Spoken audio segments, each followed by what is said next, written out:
በነገራችን ላይ ዶናይን እንዲመጣ ግብዣ ቀርቦለታል። መጥቶ የምረጡ እንቅስቃሴ ማድረግ ይችላል። እኛ ቴፊሻ ለምን አንተ ሾው መቅረብ እንደማልፈልግ በግልጽና በክብር ላስረዳ እፈልጋለሁ። ልክ ነው። ለሰይፉ ፋንታሁን አድርሱለት። ጽድቅና ኩነኔ ቢኖርም ባይኖርም ተክፋት ደግነት ሳይሻል አይቀርም። አዶናይ ሰይፉ ፋንታሁን ላይ መቅረብ አልፈልግም። መቅረብ የማልፈልግበት ዋነኛው ምክንያት ደግሞ ከዚህ በፊት አግኝቼው ሳወራው በክብር አላወራኝም ሲልም ተናግሯል። ሰላም እንዴት ናችሁ? ውድና የተከበራችሁ የቻናል ቤተሰቦች እንዴት ናችሁ? እኔ ደህና ነኝ፣ እግዚአብሔር ይመስገን። ያው እንግዲህ ጠፍቻለሁ። አይ ቲንክ አንድ 15 ቀን ሆኖኛል እና ሁሉ ሰላም ነው፣ ስራ ጤና ቆንጆ ነው፣ ሁሉ አሸወይና ነው። ይሄን ቪዲዮ ላይክ፣ ሼር፣ ሰብስክራይብ አድርጉት ባካችሁ ሁሉኝ። እና እንግዲህ ሰሞኑን እንግዲህ ሁላችሁም ያያችሁት ነው ሰይፉና አዶናይ የገቡበት ሰጣ ገባ አለ። እሱንም አሳያችኋለሁ። እና ሰሞኑን በቃ እኔ እያንዳንዱ ሚዲያ ላይ ስገባ ስለነሱ ብቻ ነው የሚታይ ማለት የሚመጣልኝና እና ዛሬም አዶናይ መልስ ሰጥቷል። ሰይፉም አይ ቲንክ ከትላንት ወዲያ እሁድ ዕለት ያው እንግዲህ ትንሿ ኢትዮጵያ ሀረር ውስጥ ተወልደን ዘረኛ መሆን ምናምን እኔ በጣም እግዚአብሔርን በጣም ትልቅ ቅሬታ አለኝ። እውነት ያ ቅሬታ ምንድነው? ብቻ ያው አዶናይም ተናግሮታል፣ ግን እኔ እንጃ ይከብዳል። ማርያምን እኔ እንጃ ይሄ ነው ለማለት በጣም ይከብዳል። ሰይፉም ያው ብቻ እኔ እንጃ ለየትኛው እንደምንሆን እኮ እኔ በእርግጥ አዶናይ በጣም ይመቸኛል። ያደረገው ነገር እግዚአብሔር ማንም የማያደርገው ነው። በእርግጥ የኢትዮጵያ ሕዝብ ያደርገዋል፣ ግን አዶናይ ግን እያደረገ ያለው ነገር እኔ በጣም ነው የተመቸኝ። ግን እንደዚህ አይነት ሰጣ ገባ ውስጥ መግባት የለባቸውም ነበረ። ግን ያው አዶናይም ዛሬ አይ ቲንክ ትላንትና ማታ መልስ ሰጥቷል። እስኪ ሰይፉ እንግዲህ ሰሞኑን የተናገረውን እስኪ ላሰማችሁ፣ አንድ ቪዲዮ አለ ላሰማችሁ። የዩቲናስ ዝግጅት ከቀረበ በኋላ እንግዲህ የአዶናይ አድናቂዎች ለምን ልጃችን አልቀረበም ሲሉ በሰይፉ ቤቤስ ላይ ጠይቀዋል። የኛ ሐሳብ ሁሉም እየመጡ ምረጡኝ እንዲሉ እድል ማመቻቸት ነው። ስለዚህ አታስቡ፣ እስከ ዝግጅቱ መጨረሻ ድረስ የተመረጡ ቲክቶከሮች እየመጡ ምረጡኝ ይላሉ። በነገራችን ላይ ዶናይን እንዲመጣ ግብዣ ቀርቦለታል። መጥቶ የምረጡ እንቅስቃሴ ማድረግ ይችላል። እኛ ዩቲን ያቀረብነው በምስራቅ አፍሪካ ስለታጨች እንጂ ይሄ ቤት የሁሉም ቤት ነው አይደል? አንዳንዶች ሰይፉ ዘረኛ አሉ። እኔ እዚህ ጋር ቅሬታ አለኝ። በእርግጥ መቀስቀስ ማለት የተመረጡ እኮ በጣም ብዙ ኮንተንት ክሬተሮች አሉ። ግን ለምንድን ነው ሁለቱ ብቻ ማለት ስለሚመሩ ነው ወይስ ብዙ ኮንቴንት ክሬተሮች እኮ አሉ፣ ሁሉም ይመጣሉ ማለት ነው አንተ ሾው ላይ? እኔ የትኛውንም አካል እየነቀፍኩ ምናምን አይደለም። ሰይፉ እኔ ይመቸኛል፣ ከድሮ ጀምሮ በጣም የምከታተለው ሾው ነው፣ በጣም ያዝናናኛል ቀልዶቹ። እና ዩቲናስ አይ ቲንክ የዛሬ ሳምንት አስተዋውቃለች። ግን መጀመሪያ ግን እንትን ሲል ሲያስተዋውቅ በምስራቅ አፍሪካ ብሎ አይደለም። ልብ ብላችሁ ቪዲዮ ሰይፉ ላይ ያለውን ቪዲዮ ካያችሁት ማለት ነው እንደዛ አይደለም የሚለው። በኋላ ነው በምስራቅ አፍሪካም ሆኜ ታጭቻለሁ ከሴቶች እና እየመራሁ ነው ብላለች። እና መጨረሻ ላይ ነው እንጂ የተናገረችው። መጀመሪያ ላይ ግን ስለ ፉክክሩ ነው የተወራው። እና የተመረጡ ከተባለ ብቻ ይከብዳል። የተመረጡ ማለት ጥሩ ስራ የሰሩ ናቸው ወደኛ ሾው የሚመጡት ምናምን ካለ ካሁን በፊት ደግሞ ዮኒ ማኛ ነው የሚባለው ልጅ አንዴ ሙስሊም ይሆናል፣ አንዴ ክርስቲያን ይሆናል፣ አንዴ ጴንጤ ይሆናል፣ አንዴ ምንድነው የሚባል እምነት አለ፣ ጆባ ነው ምንድነው የሚሉት አለ። እና እሱ የማይሆነው ሃይማኖት የለም።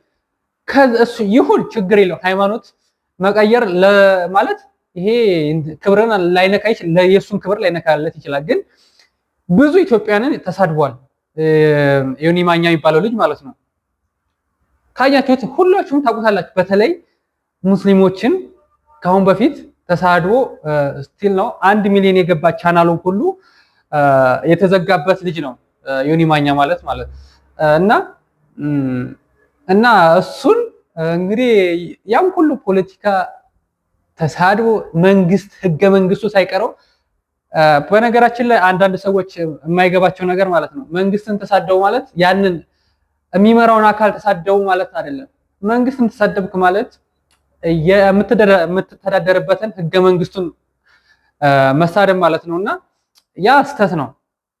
እና እኔ በዚህ እንዴት ይቅርታ ተደርጎለት ሀገር ውስጥ እንደገባ አላቅም። ግን አይ ቲንክ 2 ዓመት 3 ዓመት ይሆናል መጥቶ ከሄደ እና የዛን ሰዓት ሲመጣ ሰይፉ አቅርቦታል እንግዲህ ሾው ላይ እስቲል ነው ሰይፉን ራሱ ሰድቦታል። እውነት ለመናገር ማለት ነው አዶናይ እንትና ስሙ ዮኒ ማኛ ሰይፉን ራሱ ሁሉንም ያልተሳደበው ፍጡር የለም። እና ብቻ እንግዲህ አዶናይ ምን አድርጎ ነው ጥሩ ኮንተንቶች ብቻ አሽሙር ነው እያለ እንትን ብሏል። አይ ቲንክ አዶናይ ከአንድ ወር ከሁለት ወር በፊት የተለያዩ ፖድካስቶች ላይ ማለት ነው ገና 4ኛ ክፍል ሆኜ ነው ማለት ሴጋ መምታት የጀመርኩት ምናምን ስላለ እሷን ነገር በቃ ይዘው የሰው ልጅ እኮ ሁሉም ይሳሳታል። ደግሞ እውነት ነው የተናገረው። እውነት ለመናገር አዶናይ እውነት ነው የተናገረው እና እኔ እንጃ ማለት እውነት በነገራችን ላይ ማለት ነው እውነት ተናጋሪ ኢትዮጵያ ውስጥ እድሜው አጭር ነው።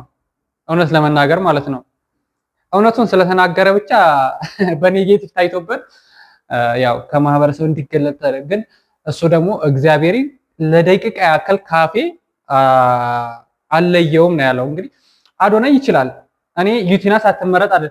እኔ በነገራችን ላይ ሁለቱን ለመምረጥ ፈልጌ ነበርና አዶናይ መርጬ እንደገና በዛው ወርጄ ዩቲናስን ለመምረጥ ስሞክር በዚህ ኮንተንት ላይ ሊሚት አለው። አንድ ሰው ብቻ ነው መምረጥ የሚቻለው ነው የሚለው እንትኑ ካያችሁት በፊት ግን አሁን በቴሌብር ምናምን ሳይዞር ማለት ነው በፊት እንደዛ ነበር የሚለውና እና ሁለቱ በጣም ትልቅ ሰጣ ገባ ገብተዋል። እስኪ አዶናይ ራሱ ዛሬ ጧት የተናገረው ምላሽ እስኪ ላሳያችሁ። ስፖንሰር ደግሞ እኔ ጋር ደወለልኝና ማናጀር እየፈለገ ነው የሰይፉ አለኝ። ኦኬ ለምን እጠብቃለሁ እስከሚደውል ራሴ ወዲያውኑ ደውላለሁ። ደወልኩኝ። ከዛ ማናጀር ያለኝ አሜሪካ እንዳልክና ስትመለስ ደግሞ ስኬጁሎች እንዳሉክ ነው which ይገባኛል። ይሄም ሪስፔክትፉል ቢዚ የሆንክ ሰው እንደሆንክ እርግጠኛ ነኝ። ትልቅ ነገር ነው ያንተ ሰይፉ ሾው ማለት ነው። በጣም ሪስፔክት አደርገዋለሁ። ግን ከዚህ ሁሉ የደበረኝ ነገር ምንድነው? ከዚህ ሁሉ የደበረኝ ነገር አይ ቲንክ ዛሬ የተናገርከው አሽሙር ነው መሰለኝ። አይ ቲንክ አሽሙር ነው። አዶናይ እንዳለው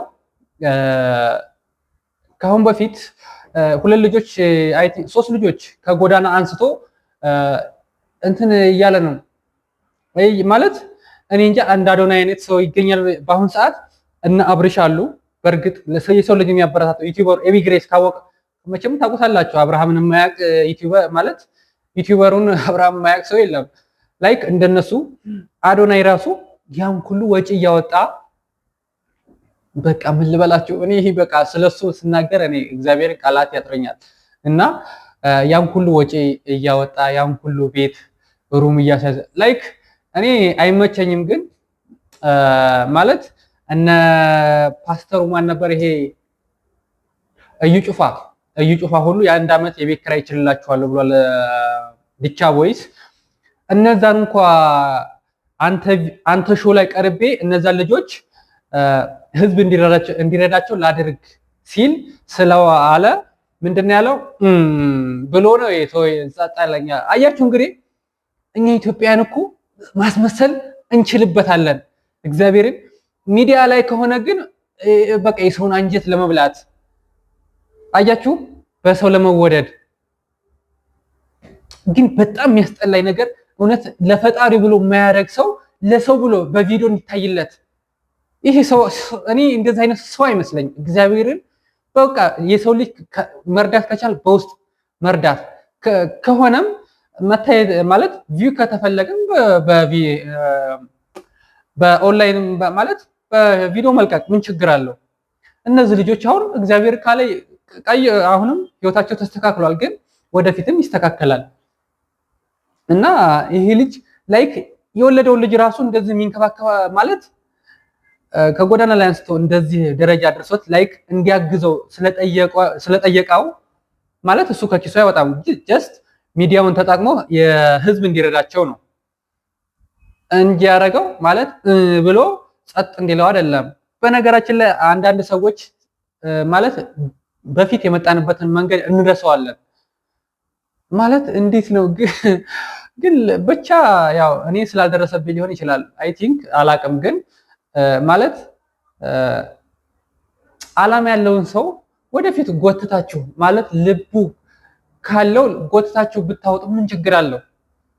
ፍላጎት ያለውን ሰው እና ይሄ ልጅ እኔ ዓለማዊ ህይወት አልኖርም ካሁን በኋላ ሁሉንም ዓለማዊ ህይወት ካሁን በፊት ኖሬዋለሁ ብሏል። ሰዎች ራሱ ተቃውሞ ሰይፉ ላይ እያደረሱበት ነው። አይ ቲንክ እኔ በትንሹ ከ20 ከ30 ቪዲዮ በላይ ተሰርቶበታል ሰይፉ ላይ ማለት ነው። እግዚአብሔርን ማለት አዶናይ ሰይፉ ላይ ይቅረብ ሳይሆን ሰይፉ አዶናይ ላይ ይቅረብ።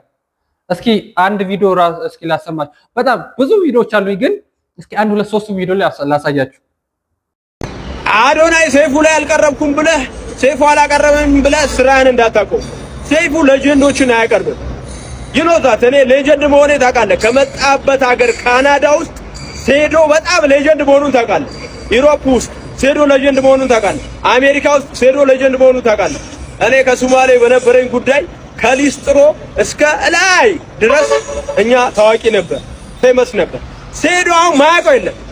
አሁን ለምሳሌ አዶናይ የተወሰኑ 50% የኢትዮጵያ ሕዝብ ሊያውቀው ይችላል። ሴዶ ግን 100% የኢትዮጵያ ሕዝብ ነው የሚያውቀው። ግን ሰይፉ ችግር አለበት። ችግሩ ምንድነው?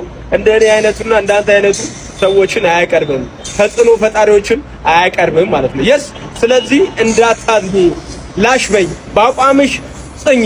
የስ ሴዶ ማለት ታውቁታላችሁ። አይ ቲንክ 100% የኢትዮጵያ ሕዝብ ያቀኛል አለ፣ ግን 100% አይሆንም። አንተ ደግሞ አትጎር። እኛ ሀገር ጉራ የሚሰራ ግን ተግባር እኮ የለው። ሁሉ በወሬ ነው የሚያልፈው። ታውቃላችሁ፣ ወሬ ብቻ በቃ። እኔ ብዙ ሰዎችን ስለማይ ነው፣ ግን የተወሰነች ብር ይሰጡና በቪዲዮ ነው የሚቀርጹት። ታውቃላችሁ፣ በህዝብ ተወዳጅ ለመሆን ማለት ነው። ግን እቺን ዓለማውያን ብቻ ነው፣ ግን ሰማያውያን ቤታቸውን ግን ማለት እንትን አይሉም፣ አያስቡም።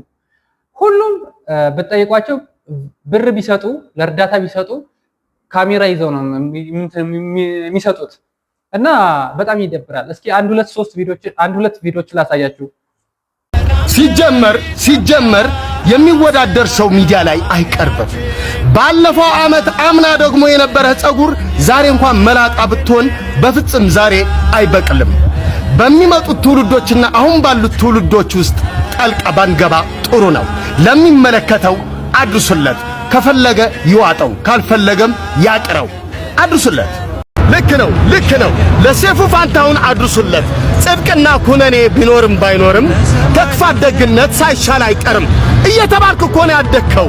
አንተ እኮ ምርጥ አርቲስት ነህ። ምን ዋጋ አለው ታዲያ? በዚህ ደረጃ ይሄን ንግግር ልትናገር እኔ አስቤውም አላቅም፣ ላስበውም አልፈልግም። አንተ ብፁዕ ነኝ ካልከን በዚህ ምድር ላይ የኖርክ ፈጣሪያችን ታዲያ ምንድን ነው? በጣም ብዙ ወቀሳ እየደረሰበት ነው። ብፁዕ ነኝ እንዳትል፣ ብፁዕ አንድ ጊዜ። አዎ ብፁዕ አንድ መድኃኔዓለም ብቻ ነው እና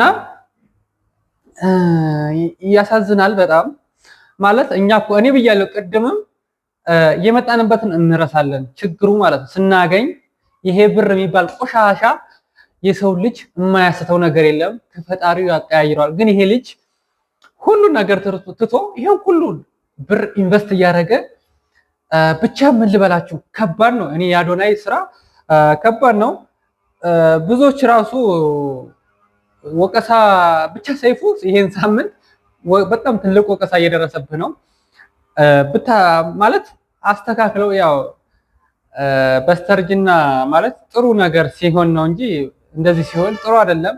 ትንሿ ማለት ሀረር ውስጥ ተወልደን ትንሿ ኢትዮጵያ የትኛውም ሀገር ላይ ማለት የትኛውም ክልል ላይ ያለ ዘረኛ አይደለም። ጀስት በጭንቅላቱ ካሰበ እኔ እንደዛ በማለቱ በጣም ተናድጃለሁ። ግን የትኛውም ሰው እኛም የክፍለ ሀገር ልጆች ነን፣ ግን ዘረኛ አይደለንም። ማርያምን ዘረኝነት ምን ይሰራል? ዘር ለገበሬ ነው እና እንደዛ ይባል። እስኪ ደግሞ አንድም ልጅ እንደዚህ በጣም ብዙ ወቀሳ እያደረሱበት እስኪ በአዶናይ እና ሰይፉ ፋንታሁን መካከል ያለው ፍጥጫ እንደቀጠለ ነው። አሁንም ባሳለፍነው ሳምንታት ውስጥ ዩቲናስን ሰይፉ ፋንታሁን በሱ ሾው ላይ አቅርቦ የምረጡን ቅስቀሳ እንድታረግ በማድረጉ ምክንያት የተለያዩ ትችቶች ሲቀርቡበት ነበረ።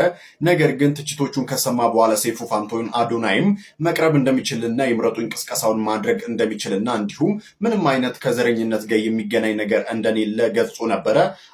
አልፈልግም ነው ያለው። እኔ የህዝብ ቅስቀሳ አያስፈልገኝም፣ ይወደደኝ ይምረጠኝ፣ ያልወደደኝ አይምረጠኝ ነው ያለው። በቃ እኔ ይመቸኛል እንደዚህ አይነት ማለት የወደደ ደግሞ ዋናው ፈጣሪ ነው። አሸነፈ አላሸነፈ። በነገራችን ላይ እኔ መናገር የምፈልገው ነገር ቢዋይዲ ለአዶናይ ምን ይሰራለታል?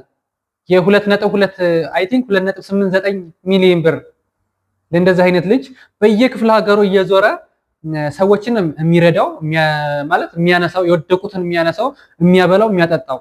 ስለዚህ ለአዶናይ ቢዋይዲ አሁን ከከተማ ወጥቶ ማለት ስንት ኪሎ ሜትር ይጓዛል? ብዙ ሰው አሁን መኪናውን ያዩ እኔ ልጅቷ ታሸንፍ ትውሰደው መኪናውን ማለት ነው። ምክንያቱም በኪራይ መኪና ያለችው ትውሰደው ችግር የለውም። አዶናይ ግን የሚገባው ማለት እኔ አጋነንክ እንዳትሉኝ ወይ ለወንድ ልጅ ሰፖርት አረክ እንዳትሉኝ እንጂ አዶናይ የሚገባው ማለት የክፍለ ሀገር መኪና አለ የለ ይሄ ወይ ላንድ ክሮዘር V8 ላይክ ደግሞ የኢትዮጵያ ሕዝብ ልጅቷ ካሸነፈች ደግሞ አያሳፍረውም፣ ይገዛለታል። የምር ያንስበታል። V8 እግዚአብሔር V8 ነው መገዛት ያለበት ለሱ። ምክንያቱም ሲሽከረከር ነው የሚውለው፣ ከተማ ውስጥ እኮ አይውልም እሱ። እና ይሄን ለማለት ነው። በቀጣይ በቆንጆ ቪዲዮዎች እመጣለሁ።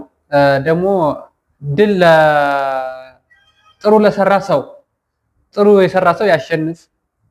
እግዚአብሔር ደግሞ ሁለታችሁም ብታገኙ እኮ ደስ ይለናል። ግን ሞር እኔ አዶናይ ትልቅ ነገር ቢያገኝ ደስ ይለኛል።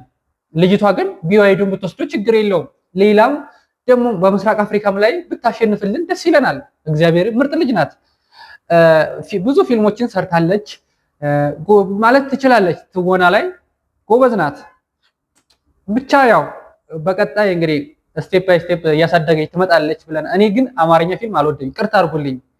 ምክንያቱም ስክሪፕቱ የተመሳሰለ ማለት ምንድነው የሚባለው ማስመሰል ስለሆነ አይመቸኝ። በቃ የትኛውም ነገር እኔ ኮሜዲ ብቻ ነው የሚመቸኝ። እግዚአብሔር ይሄ ፊልም አልወድም አላይም።